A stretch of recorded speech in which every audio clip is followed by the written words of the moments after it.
Hey guys, welcome back to our channel academic makeup में doctor Nazish Hasan. अपने last कुछ videos में हम लोगों ने कई टॉपिक्स के बारे में बात की, कई सब्जेक्ट्स के बारे में बात की। होप आपको सब्जेक्ट और सारी चीज़ें पसंद आ गई होंगी, समझ में आ गई होंगी, या हो सकता है कई चीज़ें नहीं समझ में आ गई होंगी, क्योंकि no one is perfect in this world. हो सकता है ग्रेजुअली कुछ चीज़ें बहुत मज़ा आएंगी, कुछ चीज़ें बिल्कुल मज़ा नहीं आएंगी, कुछ चीज़ें समझ में ही नहीं आएंगी। तो इसके लिए मैं आपसे बार बार कहता भी हूँ कि हाँ, give you valuable suggestions, feedback, जिसकी वजह से हम सभी लोग अपने चीज़ों में रेगुलरली इम्प्रूवमेंट कर सकें। क्योंकि मेरा मानना है कि दुनिया में हर इंसान अपने आप में अजूबा है, उसके पास बहुत सारा ज्ञान, बहुत सारी चीज़ें हैं। इट इज़ क्वाइट पॉसिबल कि हो सकता है वो आपकी तरह, मेरी तरह या कई लोगों की तरह ज्ञानी हिंदी नहीं बोल पाए, अंग्रेज़ी नहीं बोल पाए, या दूसरी भाषाएं, दूसरे नियम सिद्धांतों को ना जान पाए, पर कई चीज़ें वो ऐसी जानता है जो आपको, हमें वो सिखा सकता है और बहुत अच्छे से सिखा सकता है।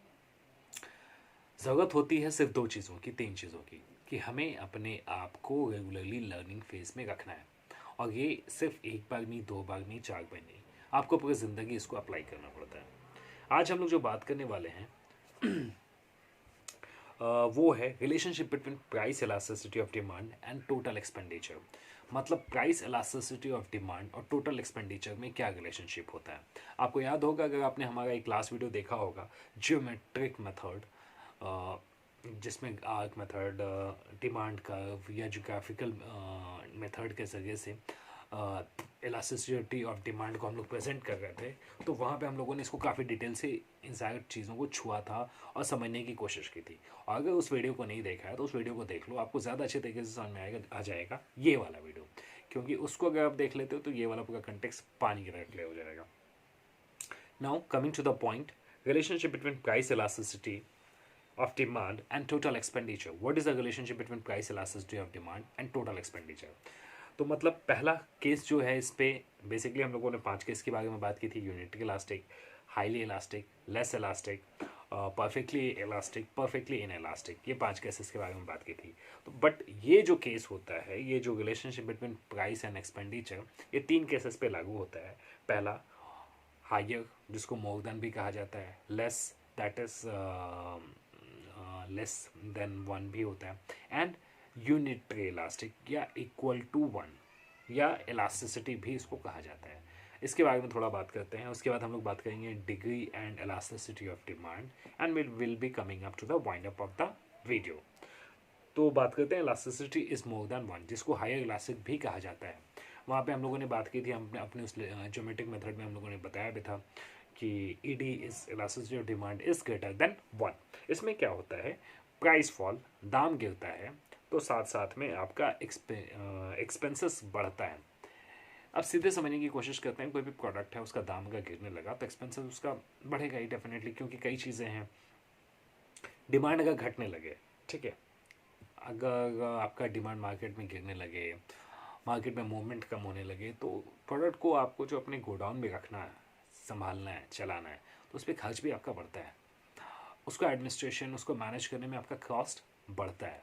दिस वॉज प्राइस फॉल, तो expense increases. Next, price increases तो एक्सपेंस डिक्रीजेज। प्राइस जब बढ़ता है तो एक्सपेंस घटता है, प्राइस घटता है, एक्सपेंस बढ़ता है, प्राइस बढ़ता है, एक्सपेंस भी घटता है। This was all about the relationship between the elasticity of demand when ED is more than one. इसको और अच्छे तरीके से, higher elastic opposite direction of the price and expenditure. मतलब अगर प्राइस बढ़ेगा तो एक्सपेंडिचर भी घटेगा। प्राइस बढ़ा, एक्सपेंडिचर घटा, प्राइस घटा, एक्सपेंडिचर बढ़ा। सिंपल और सादे भाषा में पहला रिलेशनशिप आपको इलास्टिसिटी ऑफ डिमांड हायर जो है वहाँ पे ED, when ED is greater than one, उसमें सीधा कंडीशन होगा, जहाँ पे प्राइस बढ़ा, इन एक्सपेंडिचर घटा, जहाँ पे एक्सपेंडिचर प्राइस घटा, एक्सपेंडिचर बढ़ा। तो ये सिंपल सा फंडा है जिसको आपको याद रखना है। Relationship related to expenditure and price, elasticity of demand. Second case था इसमें, elasticity is less than one, ED is less than one. इसका भी सिंपल सा है, प्राइस फॉल, प्राइस घटा, फॉल एक्सपेंडिचर, एक्सपेंडिचर घटा, प्राइस बढ़ा, इंक्रीज प्राइस, एक्सपेंडिचर बढ़ा। उसमें और इसमें क्या डिफरेंस हो गया, उसमें था प्राइस बढ़ा एक्सपेंडिचर घटा, इसमें है प्राइस बढ़ा एक्सपेंडिचर भी जो है बढ़ा, प्राइस घटा एक्सपेंडिचर भी घटा, तो उसमें सेम डायरेक्शन में चलता है। इसमें क्या होता था, इसमें सेम डायरेक्शन में चला when ED is less then 1, और हायर में क्या होता था, जस्ट अपोजिट होता था। सिंपल सी भाषा में समझने की कोशिश करें, उधर जो है एक तमाचा का बाबूजी देते थे तो आप चुपचाप से सर झुका करके सुन लेते थे, और वही एक तमाचा जब आप अपने छोटे भाई को देते थे तो सर झुका के सुन लेता था। दिस वॉज अपोजिट डायरेक्शन, मतलब प्राइस बढ़ता था, पापा जी ने आपको मांगा, ठीक है, एक तमाचा, डिमांड एक्सपेंडिचर घटा, आपका गर्मी ठंडा हुआ, वहाँ पे तो कम से कम ठंडा हो जाता है, उसके बाद भले बढ़े या घटे। आपने जब किसी को मांगा, व्हेन प्राइस फॉल, आपने अपने नीचे वाले को मांगा तो एक्सपेंडिचर बढ़ा।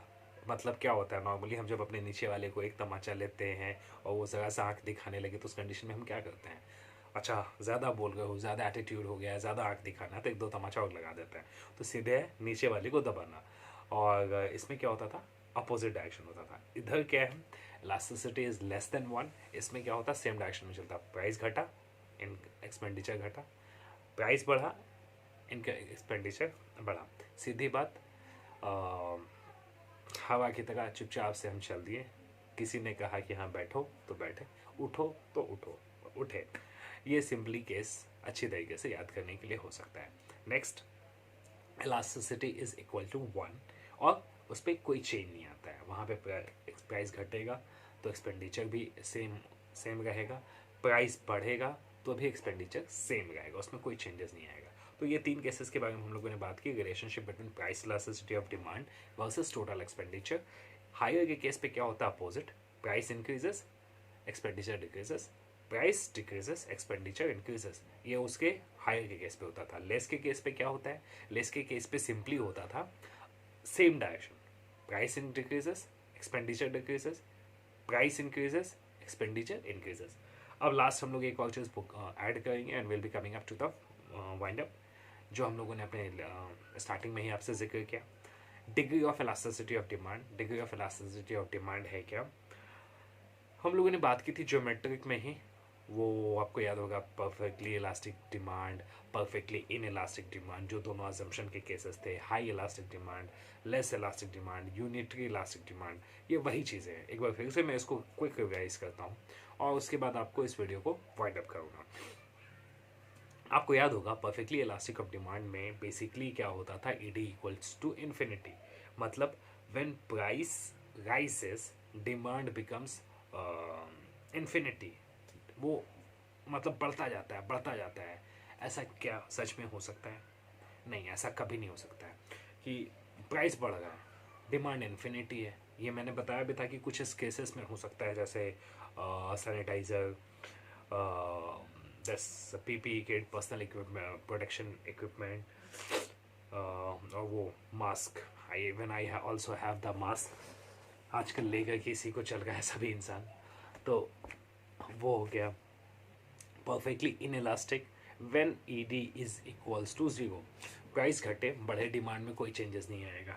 वे कौन से प्रोडक्ट हैं, नेसेसिटी प्रोडक्ट, चावल दाल, दाम घटेगा बढ़ेगा कोई फ़र्क नहीं पड़ने वाला, उतना ही रहेगा।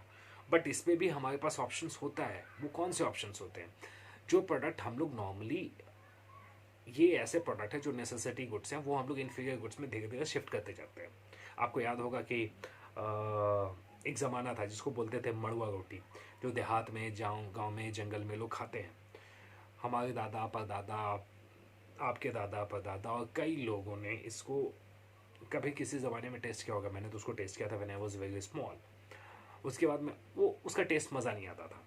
आज वही मड़वा का चावल जो है, या जो मड़वा का रोटी जो है, जो लोग खाते हैं, उसका डिमांड मार्केट में ज़्यादा है। Why, what is the reason behind it? क्योंकि उस पर शुगर की बीमारी का एक इलाज निकला। अब वही प्रोडक्ट जो है, that is taking place in other society और अदर पेइंग कैपेसिटी ग्रुप। तो वहाँ पे क्या हुआ कि परफेक्टली इन इलास्टिक डिमांड घटे बढ़े कि जितना भी हो, उसमें कोई चेंजेस नहीं आने वाला है। Next, high elasticity, flatter curve होता है इसका। हाई इलास्टिसिटी में कर्व जो है वो फ्लैटर होता है। फ्लैटर कर्व बेसिकली मतलब मोर इलास्टिक, वो ज़्यादा होता है इलास्टिक। इसमें क्या होता है, percentage change in demand is more then percentage change in the price, मतलब डिमांड ज़्यादा बढ़ता है रादर देन प्राइस के मुकाबले, जितना प्राइस बढ़ेगा उसके प्रोपोर्शन में ज़्यादा डिमांड बढ़ेगा। Next, less elasticity of demand, percentage change is in demand is less then percentage change in the price, ये उसकी बातें थी, उसकी चीज़ें थी। इसमें क्या होता है कि डिमांड का जो प्रपोर्शन है वो लेस प्रोपोर्शनेट चेंज होता है, जितना डिमांड घटेगा मतलब प्राइस घटेगा उसके प्रपोर्शन पे डिमांड उसकी प्रोपोर्शन पे कम घटेगा। This was less unitary equal no change in the price of demand, no change in the demand due to no percentage change in the price, मतलब सीधे कहा जाए कि percentage change of demand equals to percentage change in the price, same proportion होता है, वो उसी तरीके से घटता है उसी तरीके से बढ़ता है, उसमें कोई चेंजेस नहीं आता है। This was all about degree elasticity of demand. So today we had discussed about the relationship between price elasticity of demand and total expenditure and degree of elasticity of demand, जिसको geometric method में हम लोगों ने deal भी किया था। तो मिलते हैं अपने अगले वीडियो में, till then stay tune, bye bye, thank you very much.